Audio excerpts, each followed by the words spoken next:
Hello viewers, शिक्षक विद्यापीठ में आप सभी का स्वागत है। सीटेट एग्ज़ाम जिनके अभी रह गए हैं, पिछले एक महीने से एग्ज़ाम चल रहा है और अभी भी बहुत से ऐसे अभ्यर्थी हैं जिनका एग्ज़ाम अभी बचा है और एक बार जो है वो पेपर आउट भी हो गया है, तो उनका अभी पोस्टपोन भी हो चुका है कि वो एग्ज़ाम भी कब आना है उसकी डेट अभी नहीं पता। वैसे सीटेट एग्ज़ाम काफ़ी अच्छे से हो रहा है, परंतु पैटर्न बदल गया है।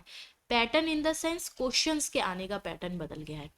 फिर भी मैं आपसे कह सकती हूँ, अगर आप ये वीडियो अच्छे से देख लेते हैं और इस वीडियो को सीरियसली लेकर तैयारी कर लेते हैं, एक दिन की भी सीरियसली तैयारी कर लेते हैं, तो सीटेट आपका क्वालिफाई हो जाएगा। और अगर आपके पास एक से दो दिन भी हैं, अगर दो दिन भी हैं अगर, तो आप अच्छे मार्क्स पा सकते हैं। तो आइए स्टार्ट करते हैं। सबसे पहले देखिए, कोई ज़्यादा मुझे टाइम वेस्ट नहीं करना है, सीडीपी से स्टार्ट करते हैं। सीडीपी पे क्वेश्चंस जो हैं काफ़ी अच्छे आ रहे हैं। पहले जो सीटेट का एग्ज़ाम होता था उसमें सीडीपी अपने आप हो जाती थी, बहुत ज़्यादा हैवी क्वेश्चंस नहीं आते थे, पेडागोजी जो है वो पार लगा देती थी। अब सीडीपी पे काफ़ी डीप और कॉन्सेप्चुअल, वैसे तो हमेशा ही सीटेट में कॉन्सेप्चुअल क्वेश्चन आता है, पर अब जो है काफ़ी डीप से भी क्वेश्चन आ रहा है। कॉन्सेप्ट आपका बहुत अच्छा होना चाहिए सीडीपी के लिए। और एक बार आपने कॉन्सेप्ट अच्छा बना लिया तो कुछ भी रटने वाला क्वेश्चन नहीं आ रहा। पूरे पेपर में एक से दो क्वेश्चन हो सकता है जो रटने वाला हो, वो भी साइंस में। साइंस या ईवीएस की बात कर रहे हैं, बाकी किस ज़्यादातर क्वेश्चंस जो हैं वो कॉन्सेप्चुअल क्वेश्चंस हैं। तो अगर आपने अभी तक कुछ भी नहीं किया है और सीडीपी में अच्छे मार्क्स लाने हैं, तो ये चार पढ़ लीजिए बस। वाइगॉट्स्की, चॉम्स्की, पियाजे और कोलबर्ग, इनको अच्छे से पढ़ लीजिए, समझ लीजिए, इनकी थ्योरी समझ लीजिए, इनके स्टेजेस समझ लीजिए, उन स्टेजेस में क्या है वो समझिए। और उसके बाद उस स्टेजेस में कितने से कितने तक के एज लिमिट क्या है, वो उस विद्यार्थी के बारे में क्या बोल रहे हैं, पूरा बेसिक से लेके एकदम अच्छी पकड़ बना लेंगे। सीडीपी आपकी पार लग गई, मैं बता रही हूँ आपको। अगर आपके पास सिर्फ एक दिन है, ये चार चीज़ें कर लीजिए, उसके बाद ये छोटी मोटी चीज़ें और मैं बताऊंगी जो एक घंटे के अंदर तैयार हो जाएंगी। इन चार के अलावा ये इसमें जो वाइगॉट्स्की और चॉम्स्की है, इसमें तो ज़्यादा टाइम भी नहीं लगता। ज़्यादा टाइम आपको लगेगा तो वो प्याजे में लगेगा, क्योंकि प्याजे में आप सिर्फ उसकी स्टेजेस रट सकते हैं, अच्छी बात है, पर उसका मीनिंग पकड़ कर क्वेश्चन को सॉल्व करने में टाइम लग सकता है। अब इसमें क्वेश्चंस कैसे आ रहे हैं मैं आपको इसका आइडिया दे देती हूँ। वाइगॉट्स्की में ऐसे नहीं पूछा जाता है कि जेड क्या है, जोन ऑफ प्रॉक्सिमल डेवलपमेंट क्या है, या वाइगॉट्स्की क्या कह रहे हैं, या स्काफ फोल्डिंग क्या है। क्वेश्चन स्काफ फोल्डिंग पर ही आया था, पर कैसा आया था कि ऐसे पूछा गया है कि एक छात्र है, हम वो अब बिना किसी सहायता के इस प्रकार से इतना काम कर पाता है, उसको एक अध्यापक ने सहायता दी तो वो इतना कार्य कर पाया, तो उसकी इस अवस्था को क्या कहा जाता है। उसके बाद जब उसने अचीव कर लिया तो उस अवस्था को क्या कहा जाता है। तो इसके लिए आपको सिर्फ नाम पता होना काफ़ी नहीं है, ये भी पता होना ज़रूरी है कि इस स्टेज में कितना अचीवमेंट रखा गया है, कितनी एज रखी गई है, और उसमें साइन जो फिलोसोफर है वो कहना क्या चाहता है। तो पूरा अच्छे से प्याजे पे क्वेश्चंस बहुत आते हैं, डायरेक्ट इनडायरेक्ट क्वेश्चंस बहुत है। इन्नेट स्कीमा पूछा गया था, ये आपको प्याजे और चॉम्स्की आपको हिंदी में, इंग्लिश में और सीडीपी में, तीनों में मिलेगा। मैं बता रही हूँ आपको 15 से 20 क्वेश्चन हैं आपके, अगर आप ये चारों करके जा रहे हैं तो। वाइगॉट्स्की और कोलबर्ग आपको सिर्फ सीडीपी में मिलेगा, बट प्याजे और चॉम्स्की आपको इंग्लिश और हिंदी में भी मिलेगा। तो आप इसको अच्छे से कर लेंगे, आपका काफ़ी पेपर जो है, आपको कॉन्फिडेंस भी आ जाएगा। जब आप पेपर करेंगे आप कर पाएंगे तो कॉन्फिडेंस भी बढ़ेगा। एक और बात, पेपर बहुत लेंदी आ रहा है, पहले भी लेंदी आता था, इस बार तो पेपर बहुत ही लेंदी आ रहा है।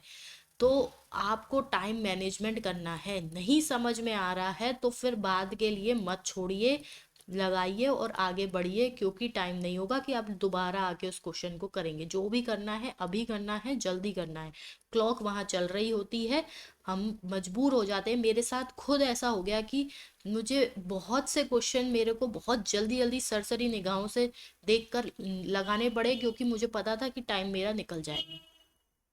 Sensitive period in child development से भी क्वेश्चंस हैं और अच्छे क्वेश्चंस हैं। चाइल्ड डेवलपमेंट क्या है, इसमें sensitive period in child development ये नहीं पूछा था कि कौन सा होता है, उन्होंने ये पूछा कि sensitive period in child, what is sensitive period in child development. अब उन्होंने उसके बाद बहुत सारे ऑप्शंस भी इतने जो है वो पास पास के होते हैं, इतने कंफ्यूजिंग होते हैं कि समझ नहीं आता, और इसीलिए टाइम ज़्यादा लग जाता है। सीडीपी में, इंग्लिश में, हिंदी में, सब में टाइम लग रहा है। यहाँ तक कि मैथ में भी जो ये लोग कैलकुलेशन दे रहे हैं, ऐसे नहीं दे रहे हैं कि तुरंत कर लो, देखने। और मैथ के साथ तो प्रॉब्लम ये आ रही है कि क्वेश्चन पता है सिंपल है, हम कर लेंगे, अब वहां पर क्या हो रहा है कि कैलकुलेशन में थोड़ी सी भी मिस्टेक हो गई, अब लगे पड़े हैं, तुमने 3 क्वेश्चन का टाइम एक क्वेश्चन में लगा दिया। तो पूरा ये है, आपको एक बहुत अच्छा माइंडसेट लेके जाना होगा। इसमें ऑप्शन ऐसे थे कि sensitive period in child, what is sensitive period in child development, a time period in child development in which a child can learn language, a child shows sensitivity toward development. ऐसे करके उसने 4 जो options दिए थे, वो चारों ही options बहुत अच्छे थे। मुझे ये क्वेश्चन इतना अच्छे से इसलिए याद है क्योंकि इसके ऑप्शंस बहुत अच्छे दिए गए थे। मुझे काफ़ी सोचना पड़ा, उसके बाद ये क्वेश्चन मैंने लगाया था।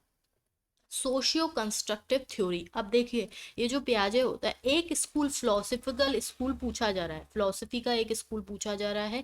इस बार जो है वो कंस्ट्रक्टिज्म पूछा गया था, और ये जो है वो सोशल कंस्ट्रक्टिव थ्योरी से आया है, जो कि कोलबर्ग की है उसमें, और वाइगॉट्स की।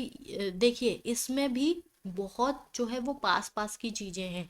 कोलबर्ग ये बताते हैं कि वो नैतिक मूल्यों की बात करते हैं, वाइगॉट्स्की ये कहते हैं कि जो हमारे जो पूर्वज हैं उनकी सहायता से हम सीखते हैं। तो ये इसमें भी आपको देखना पड़ेगा। और कंस्ट्रक्टिज्म जो है वो पियाजे का फिलोसफिकल स्कूल है। इसीलिए इसीलिए मैंने बोला था कि अगर इनको अच्छे से आप कर ले रहे हैं तो बहुत सारे क्वेश्चंस आपके हो जाएंगे, क्योंकि पास पास के क्वेश्चंस भी आ रहे हैं। 20 क्वेश्चन हैं इन चारों पे, मैं आपको बता रही हूँ, अगर आपने अच्छे से कर लिया तो ये बिल्कुल भी मत छोड़ के जाइएगा। नहीं समझ में आ रहा है, मत सो, अच्छे से दिमाग लगा के समझ के जाओ, बहुत अच्छा पेपर चला जाएगा। प्रिंसिपल ऑफ डेवलपमेंट, जो विकास के सिद्धांत हैं, प्रॉक्सिमोडिस्टल, सिफेलोकॉर्डल, स्पाइरल, इन तीनों पे में से आपको 2 से 3 क्वेश्चन तो मिलेंगे, इससे ज़्यादा भी मिल सकते हैं। एक क्वेश्चन हो सकता है डायरेक्ट आ जाए, वैसे अब डायरेक्ट क्वेश्चंस आ नहीं रहे, तो इसके कॉन्सेप्ट पे क्वेश्चन पूछा जा सकता है कि एक छात्र है या एक बालक है, उसका विकास मस्तिष्क से पैरों की ओर हो रहा है, या जो सेंट्रल से पेरिफेरी की ओर हो रहा है, तो ऐसे क्वेश्चन आ सकते हैं। स्पाइरल डेवलपमेंट पे तो सिद्धांत को वही है, कोई भी चीज़ रट के नहीं जानी है, सब समझ के जाना है।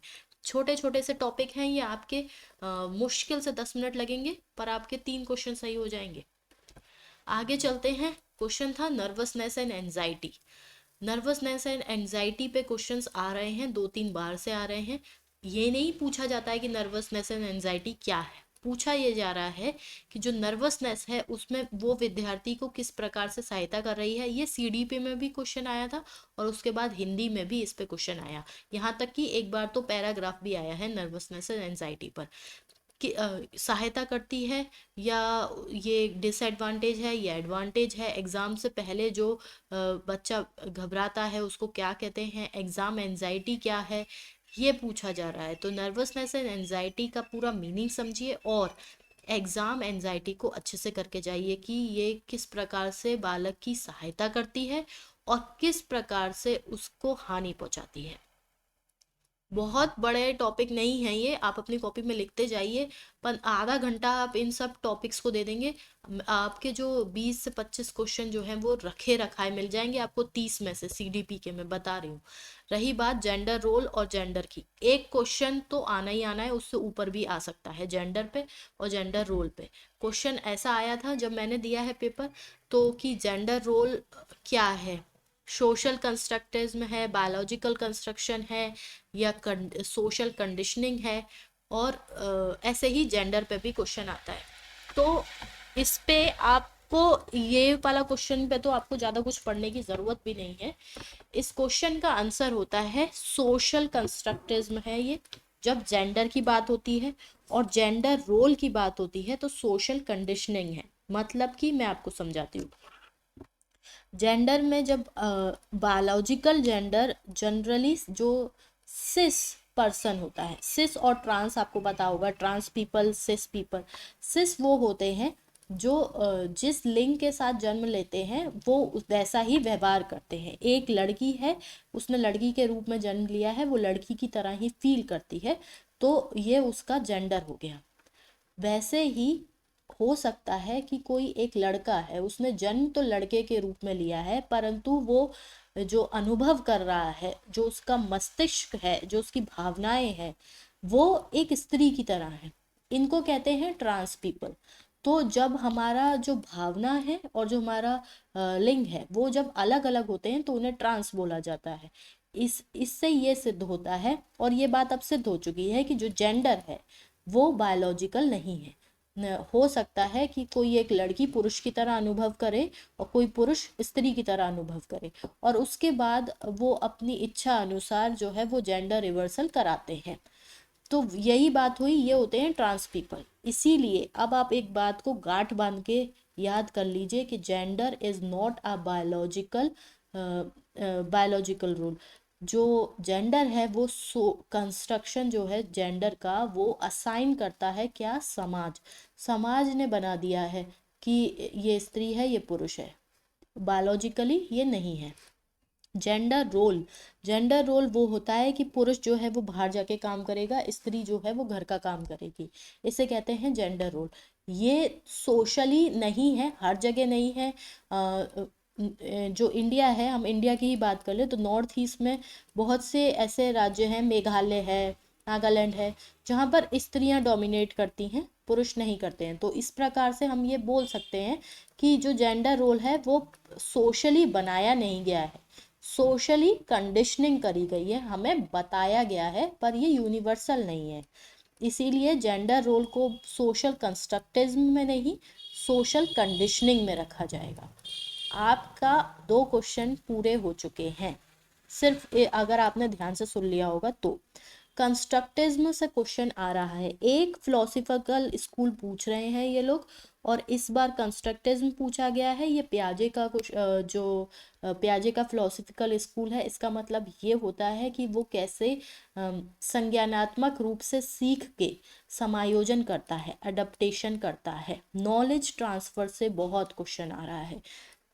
मुश्किल से 5 मिनट का ये टॉपिक है, अच्छे से पढ़ लो। नॉलेज ट्रांसफ़र यानी कि ज्ञान का हस्तांतरण। एक हाथ से जब हमारा ज्ञान दूसरे हाथ पे जाता है तो हॉरिजॉन्टल, वर्टिकल। अच्छा, इस बार क्वेश्चन कैसा पूछा गया था? एक विद्यार्थी है, वो एक भाषा का ज्ञान दूसरे भाषा में उसका प्रयोग करता है, तो इसे क्या कहेंगे?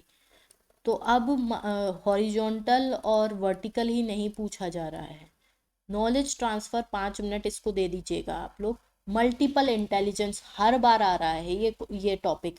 जो गार्डनर है उसका मल्टीपल इंटेलिजेंस की उसने थ्योरी दी है। हाँ, आठ जो है वो उसने 8 टाइप की इंटेलिजेंस बताई है, जैसे मल्टीपल इंटेलिजेंस की थ्योरी बोलते हैं। हॉवर्ड गार्नर की ये थ्योरी है। उसने क्या बोला है ये अवश्य पढ़िएगा, क्योंकि मेरे जो एग्ज़ाम दिया था उसमें पूछा गया था कि हॉवर्ड गार्नर ने मल्टीपल इंटेलिजेंस को कैसे डिफाइन किया है।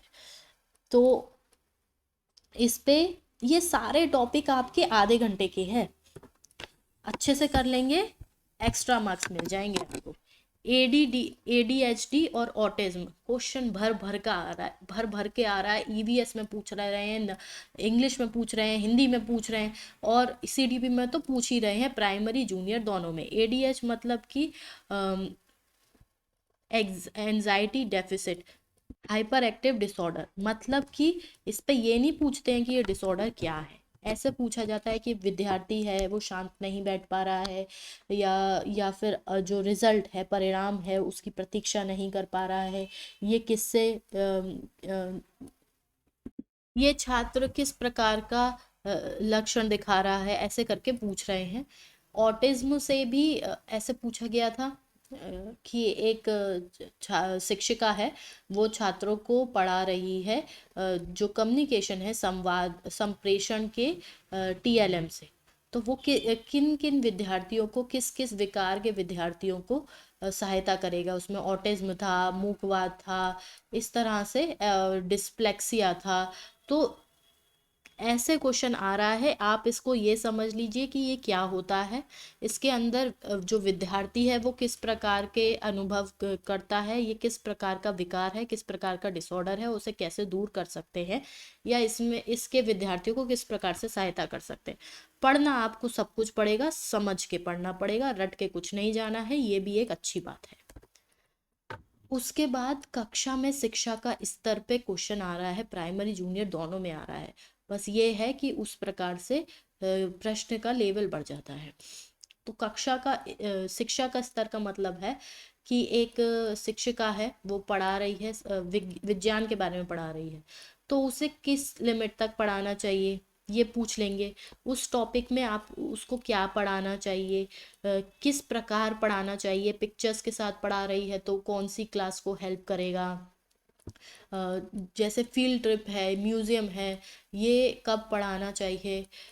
जैसे कि थ्योरीज और हाइपोथीसिस हैं, इनके बारे में बोला जाता है कि एक्सप्लेनेशन किस स्तर तक देनी चाहिए, उसका प्रूफ कब देना चाहिए, पिक्चर्स के साथ कब पढ़ाना चाहिए।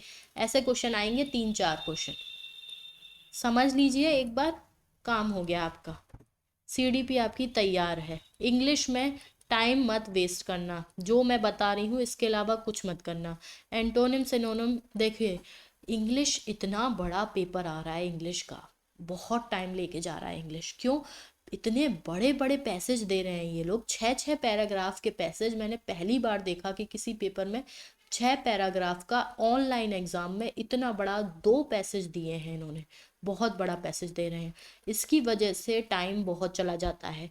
ऊपर से क्वेश्चंस आ रहे हैं आपके 10-10 क्वेश्चन, 30 मार्क्स। 30 क्वेश्चंस में से, इंग्लिश के 30 क्वेश्चन में से 20 क्वेश्चंस जो है वो पैसेज पे आ रहे हैं। और मैं जो पेपर मैंने खुद दिया है इसलिए मैं बता रही हूँ आपको। 6-6 पैराग्राफ के पेपर हैं। अब उनको कोई बता नहीं सकता कि क्या होगा। बहुत ही एक आधी कोई 1 या 2 क्वेश्चन ऐसा होगा जो आप बिना पढ़े उस पैसेज को कर पाए। जैसे कि एंटोनिम और सिनोनिम पूछा गया है, और वो ऐसा इतना बढ़िया एंटोनिम सिनोनिम पूछते हैं कि अधिकतर वो क्वेश्चन को, पैसेज को पढ़ के भी नहीं आ पाता है। और एक आधी फिगर ऑफ स्पीच पूछ लेंगे, वो भी आपका लक हुआ तो, वरना तो पूरा पूरा जो क्वेश्चंस हैं वो पैसेज से आ रहे हैं। अब मैं ये तो कोई नहीं बता सकता कि क्या आएगा क्या नहीं आएगा, पर हाँ एक छोटी सी ट्रिक आपको बता सकती हूँ जो मेरे को थोड़ी हेल्प करी। वो ये कि आप पहले क्वेश्चन पढ़ें, उसमें से कुछ क्वेश्चंस ऐसे होंगे जो आपको ऊपर ही दिख जाएंगे। दूसरी बात, कुछ कुछ क्वेश्चंस में ये लोग पैसेज का पैराग्राफ लिख दे रहे हैं कि इस लाइन के इस पैराग्राफ में क्या पूछा गया है। क्वेश्चन पढ़ लीजिए, ऑप्शन पढ़ लीजिए, उसके बाद पैसेज पढ़िएगा, टाइम कम लगेगा आपका। एक और बात, कुछ कुछ पैसेज में कुछ कुछ लाइन जो है वो अंडरलाइन कर दी गई है या फिर डार्क कर दी गई हैं। तो वो आपको, इस तरह से आपको टाइम बचाना होगा, और बहुत ज़्यादा इसमें कोई ट्रिक लग नहीं सकती है। जल्दी पढ़ने का आपको देखना होगा कि आप जल्दी पढ़ना सीखें। मेटालिंग्विस्टिक, इंग्लिश और हिंदी दोनों में आ रहा है कि जो एक से अधिक भाषा की जो कक्षा है उसमें किस प्रकार से सहायता करती है, किस प्रकार से हानि करती है, इसका क्या करना चाहिए। तो देखिए, कुछ तो इसमें नेगेटिव वर्ड्स हैं जिससे क्वेश्चन जो है वो सॉल्व जल्दी हो जाता है। जैसे कि ये बर्डन है, ये जो है वो शब्द भंडार को छोटा करती है, ऐसे कुछ नेगेटिव वर्ड्स होंगे, वो तो आप देखते ही हटा देंगे। अधिकतर मैंने जो देखा, सीडीपी के अतिरिक्त जो भी 4 सब्जेक्ट हैं उनमें 2 ऑप्शन आप यूं ही हटा देते हैं, बाकी के जो 2 ऑप्शन होते हैं वो थोड़े क्लोज होते हैं। तो वहीं आपको आपका कॉन्सेप्ट हेल्प करेगा। मेटा लिंग्विस्टिक पे दोनों ही इंग्लिश हिंदी में क्वेश्चन आ रहे हैं। डिसलेक्सिया, डिस्ग्राफिया, डिस्फ्रेजिया, डिस्कैल्कुलिया, अब जो आप कल एग्ज़ाम देने जा रहे हैं उसमें भी आएगा, 100% आएगा। पर ये नहीं पूछ लिया जाएगा कि इस डिसऑर्डर में क्या होता है। एक आपको पूरा सिनेरियो दिया जाएगा और फिर क्वेश्चन को पूछा जाएगा। तो कॉन्सेप्ट को अच्छे से पढ़ के जाइएगा। टीचिंग मेथड, हो सके तो इंग्लिश के 4-5 टीचिंग मेथड हैं, उनको पढ़ लें। किसने दिया है, कब दिया है, ये आलतू फालतू पढ़ने की ज़रूरत नहीं है। उस टीचिंग मेथड में होता क्या है बेसिकली ये अच्छे से पढ़ लें। और अगर इतना भी टाइम नहीं है कि ये भी नहीं कर सकते तो ग्रामर, ट्रांसलेशन मेथड और डायरेक्ट मेथड पढ़ लीजिए। इंग्लिश और हिंदी दोनों में आपकी हेल्प होगी। हिंदी में गद्य पद्य 2 आ रहे हैं और फिर भी इंग्लिश से थोड़े छोटे पैराग्राफ हैं। समास, मैंने जो एग्ज़ाम दिया था उसमें समास पूछा था, तो ज़्यादा ग्रामर में, ज़्यादा क्या, ग्रामर से बहुत ही कम आ रहा है, मुश्किल से 3 से 4 क्वेश्चन। शिक्षण विधि, वही जो मैंने अभी टीचिंग मेथड बताया वो है। एक क्वेश्चन बहुत पूछा गया, 8th schedule of Indian constitution. तो 8th schedule of Indian constitution क्या है, इसमें सारी जो 22 ऑफिशियल लैंग्वेज है उनको इंक्लूड किया गया था। अब आपको क्या करके जाना है, ये क्वेश्चन ये हर तरह से घुमा फिरा के पूछ चुके हैं, फिर से पूछेंगे। तो हिंदी कब शामिल हुई और कौन से स्केड्यूल में है, कौन से आर्टिकल में है, 8th शेड्यूल में क्या आता है। मुश्किल से आपके 10 मिनट लगेंगे पर पढ़ के जाइएगा, आपको 2 से 3 क्वेश्चन मिल जाएंगे। मैथमेटिक्स एंड साइंस, ये आप अगर बिल्कुल कुछ नहीं पढ़ा है तो आपने जो पहले से पढ़ा हुआ है बस पढ़ के चले जाइए, क्योंकि इसमें ज़्यादा कोई कुछ नहीं बता सकता। मैथमेटाइजेशन जो नया इन्होंने एक टॉपिक शामिल किया है, इस पे क्वेश्चन ज़्यादा आ रहे हैं, मैं थोड़ा इसको एक्सप्लेन कर दूंगी। पर उससे पहले मैं आपको बता दूं कि जो एनसीईआरटी है, 8th की एनसीईआरटी का फर्स्ट चैप्टर है मैथ का, उसमें आपको अलग अलग ऑपरेशंस दिए गए हैं, उनके 4 से 5 पेज हैं, उसे पढ़ लेना, अच्छे से पढ़ लेना, क्योंकि वो आपको बहुत हेल्प करेगा। उसमें ये बोला गया है कि जो रेशनल नंबर है उसमें सब्ट्रैक्शन, एडिशन, मल्टीप्लिकेशन वो ओपन, कौन से में ओपन होता है, कौन से में क्लोज होता है, कम्यूटेटिव क्या है, एसोसिएटिव क्या है। इससे हर बार क्वेश्चन आता है, इस बार भी आएगा और आगे भी आएगा, क्योंकि जो है, पर हाँ डायरेक्ट नहीं पूछ रहे हैं, इस या तो ऑपरेशन लिख देते हैं या फिर वो ये पूछ लेते हैं कि रेशनल नंबर में, एडिशन में कौन सा नंबर क्लोज आएगा, कौन सा ऑपरेशन ओपन है, कौन सा क्लोज्ड है, कम्यूटेटिव कौन सा है, एसोसिएटिव कौन सा है। एनसीईआरटी आपको इस बार मैथ साइंस में लड्डू क्वेश्चन नहीं आ रहे। पेडागोजी कम आ रही है, आ भी रही है तो अच्छी आ रही है। एनसीईआरटी से क्वेश्चंस आ रहे हैं साइंस में भी, जो हर बार आते हैं एनसीईआरटी से क्वेश्चन तो, लेकिन इस बार जो बेसिकली क्वेश्चंस आते थे, जैसे साइंस में था कि आप वैक्सीन पढ़ जाइए, थ्रेड पढ़ जाइए, जो सिंथेटिक सिंथेटिक हैं या फिर नेचुरल है, जैसे सेल्यूलोज है, नायलॉन है, प्लास्टिक है, कि आपके 4 से 5 क्वेश्चन बन जाएंगे और काम हो जाएगा। बिलीव मी, इससे एक भी क्वेश्चन नहीं आया इस बार एनसीईआरटी से। जो भी चैप्टर ये एक बार पूछ ले रहे हैं उस चैप्टर से दोबारा क्वेश्चन नहीं आ रहा, तो इस बार लाइट भर भर के आई थी, मैंने एग्जाम दिया, लाइट भर भर के आई है। इसी तरह से आप ये देख लीजिएगा कि लास्ट, जैसे आपका जब भी एग्जाम है उससे एक दिन पहले एग्जाम में कौन सा क्वेश्चन, कौन से चैप्टर से क्वेश्चन पूछा गया है, उस चैप्टर के अलावा और चैप्टर अगर आप पे टाइम है तो पढ़ लीजिए, वरना फिर छोड़ दीजिए, क्योंकि इतना हो नहीं पाएगा। लेकिन मैथ के लिए, स्पेशली मैथ के लिए मैं आपको एक बात बता दूं, क्वेश्चन आ रहा है सिंपल, पर कैलकुलेशन ये कुछ ऐसी कर दे रहे हैं, ट्रिकी कर दे रहे हैं कि उसमें टाइम लग जा रहा है। प्लस हम क्वेश्चन देखते हैं कि यार ये क्वेश्चन तो मैं कर सकती हूँ, पर होता क्या है कि उसको सॉल्व करने में लग गया टाइम, तो एक क्वेश्चन को करने में आप 3 क्वेश्चन का टाइम दे चुके हैं। अब क्या हो रहा है, अगर अभी भी आंसर नहीं आ रहा तो अगले क्वेश्चन के लिए मूड भी खराब हो गया। तो यूनिट्स पढ़ जाइएगा, सिंपल यूनिट, सिंपल कन्वर्जन, बहुत ही simple units like metre, kilometre, second, kilometre per hour, ऐसे स्पीड, डिस्टेंस, टाइम पे क्वेश्चन आ रहे हैं, तो उसमें जो यूनिट्स हैं उसको ये लोग ऐसे मिसमैच कर दे रहे हैं कि आपको आंसर हो सकता है कि क्वेश्चन में कर दें या फिर ऑप्शन में कर दें, और बहुत ही पास पास के ऑप्शंस आ रहे हैं। तो मैथमेटिक्स साइंस अच्छी आ रही है। पेडागोजी में भी डीप क्वेश्चंस आ रहे हैं, ईवीएस में भी एनसीईआरटी आ रही है, भर भर के आ रही है, लेकिन ईवीएस में कुछ ऐसा है कि जैसे हर बार होते हैं ईवीएस को पढ़ाने की जो टेक्निक्स हैं, वो पढ़ लीजिएगा। आपके 10 क्वेश्चन हो जाएंगे, 5 क्वेश्चन डायरेक्ट, 5 क्वेश्चन इनडायरेक्ट। उसमें जैसे कि फील्ड ट्रिप हो गई, म्यूजियम पे ले जाना। देखिए मैं एक बात बता दूं, मैथमेटिक्स, साइंस या ईवीएस, इसको पढ़ाने का सबसे अच्छा तरीका ये होता है कि जो विद्यार्थी है उसकी स्वयं की भागीदारी हो उसमें, पढ़ाई में। तो हो सकता है कि कोई एक ऑप्शन आपको बहुत सजा के दिया जाए। मुझसे भी ये क्वेश्चन पूछा गया था सीटेट में अभी, कि एक पावर पॉइंट प्रेजेंटेशन दी है, या एक में जो है वो बच्चों से ये कहा जा रहा है कि आप उनको लिखिए आपने कौन कौन से देखे हैं, और एक में शिक्षिका खुद ले जाके दिखा रही है। तो हमेशा जब भी विद्यार्थी की भागीदारी आ रही है, वो खुद इन्वॉल्व हो रहा है, वो ही ऑप्शन सबसे अच्छा होगा। और कोई भी ऑप्शन भले ही देखने में सुनने में अच्छा लगे, पर जिसमें इन्वॉल्वमेंट हो रहा है स्टूडेंट का, वो सबसे अच्छा क्वेश्चन है। और ये जो मैं आपने सुना है, इस लाइन से आपके 3 से 4 क्वेश्चन बन जाएंगे। बेस्ट वे, कौन से लेवल पे कितना आपको पढ़ाना है, कब आपको थ्योरी देनी है, कब आपको लॉज बताने हैं, कब उनका प्रूफ देना है, कब सिर्फ डेफिनेशन देनी है और कब एक्सप्लेनेशन देनी है, ये आपको पूरे पेपर में हेल्प करेगी पेडागोजी में। तो 3 से 4 घंटे आपने दे दिए सीडीपी को। 3 से 4 घंटे बोल रही हूँ, मतलब कि इससे ज़्यादा की ज़रूरत नहीं पड़ेगी। अगर मैंने बोला था एक दिन में आप पेपर तैयार क्वालिफाई कर सकते हैं, आप वाकई में कर सकते हैं। 4 घंटे आप अगर मैक्सिमम दे पा रहे हैं सीडीपी को एक दिन में, आपकी सीडीपी हो जाएगी। ये टॉपिक अच्छे से देख लेना, एक बार मैं फिर से आपको दिखा दे रही हूँ। उसके बाद आई इंग्लिश और हिंदी। इंग्लिश और हिंदी में आप ये टॉपिक्स देख लीजिए, टीचिंग मेथड पढ़ लीजिए, कुछ छोटे छोटे टर्म्स हैं वो देख लीजिए इंग्लिश में और हिंदी में।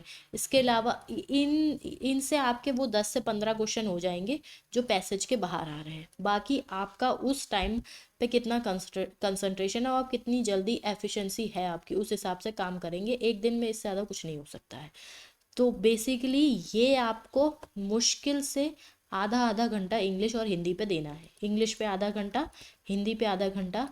आपका टोटल 1 घंटा अगर आप दे रहे हैं दोनों लैंग्वेज में मिलाकर, आपका काम हो गया है। इससे ज़्यादा की ज़रूरत भी नहीं है।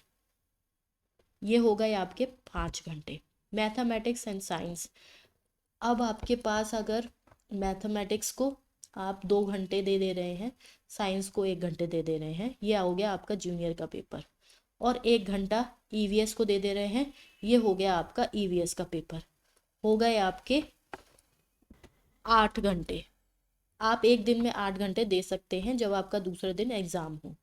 उसके बाद अगर थोड़ी सी भी जान बची है और अगर पेपर बहुत अच्छा करना है, तो सुबह या तो जल्दी उठ जाओ, या फिर रात में ही एक बार जो कुछ पढ़ा है उसको पढ़ लो।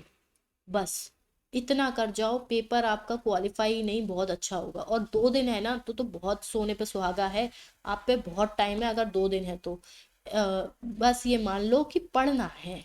ये नहीं कि 2 दिन में भी रील्स देख रहे हैं, इंस्टाग्राम पे लगे हुए हैं, फेसबुक पे लगे हुए हैं, मोबाइल उठा लिया है कि लाओ कोई वीडियो देख के काम चला लेता हूँ, फिर नहीं होगा। अब आखिरी के 1 दिन में तो पढ़ाई करनी पड़ेगी। इतना कर लो, वाकई में मैं बता रही हूँ पेपर बहुत अच्छा जाएगा। उसके बाद आके कमेंट बॉक्स में ज़रूर लिखना अगर हेल्प हुई आपकी तो मुझे भी लगेगा कि हाँ कोई तो ऐसा था जिसने बात सुनी और उसको हेल्प हुई। आप हमारे साथ अंत तक बने रहे, इसके लिए बहुत बहुत धन्यवाद। आपका दिन शुभ हो।